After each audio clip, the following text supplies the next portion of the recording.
The Northeast region, which is among the newly curated regions, is also said to have a high number of poor communities lacking access to basic social amenities, including water and sanitation.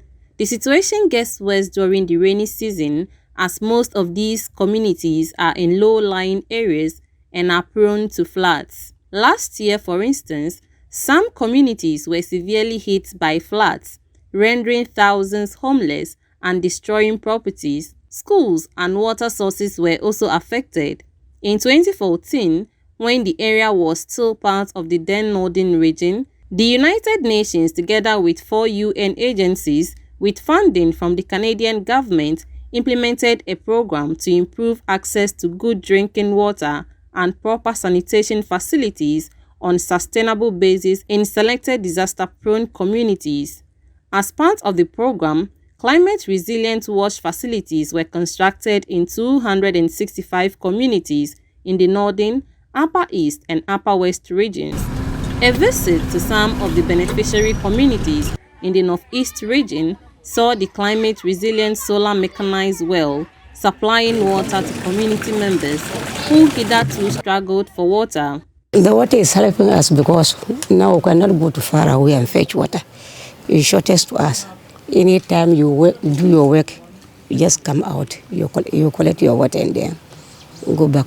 We don't suffer like first we were suffering. So now it's good for us. The operations manager at World Vision Ghana, one of the implementing partners, Timothy A. Akampabadai, explained to Citi News how the solar technology works. Power is generated from solar to power the submersible pump, which pumps water to an elevated tank and later on distributed to the households. So unlike facilities where we connect to grid and they have to pay on monthly basis, the solar is more economical and more sustaining when it comes to provision of water through the limited mechanized system.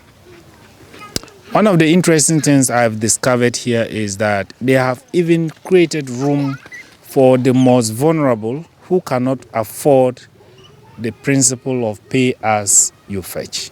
Meanwhile, this is not without challenges, as residents say the solar mechanized well, which gets its energy from direct sunshine, is unable to supply water when sunlight is low.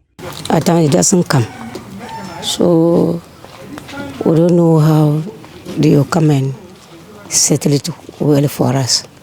Unfortunately, the program has come to an end, and efforts made by development partners could come to naught if local authorities do not take up steps to sustain and expand the current facilities.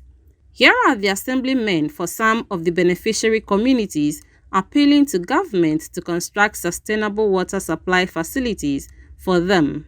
This community is about 1,000 people who are benefiting from the water project, and it's really helping us a lot, especially during dry season. We're also hoping that in the next possible future, if more aid of that sort can still come, we'll be grateful to receive it. It is a passionate appeal. I would want that whoever would cite this particular video and a sympathizer should kindly come to our aid for us to get clean water to drink. Speaking on the sustainability, the regional NADMO coordinator, Alasan John Kweku, said government is putting in place measures to mitigate the flood impact on communities. The system that we have been provided with, I know we have some mechanics at the district assembly level.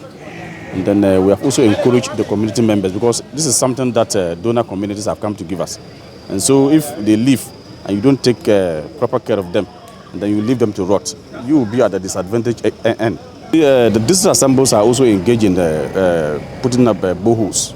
And then you see the central government too, this one village, one dam, is in most of the communities. It was against this backdrop that this idea of the one village, one dam was mooted out. The members are excited about the facility and they are appealing for more of these facilities. to enable them have access to enough water. For Citi News, I am Dinah Ngwan, Bunkurugu District.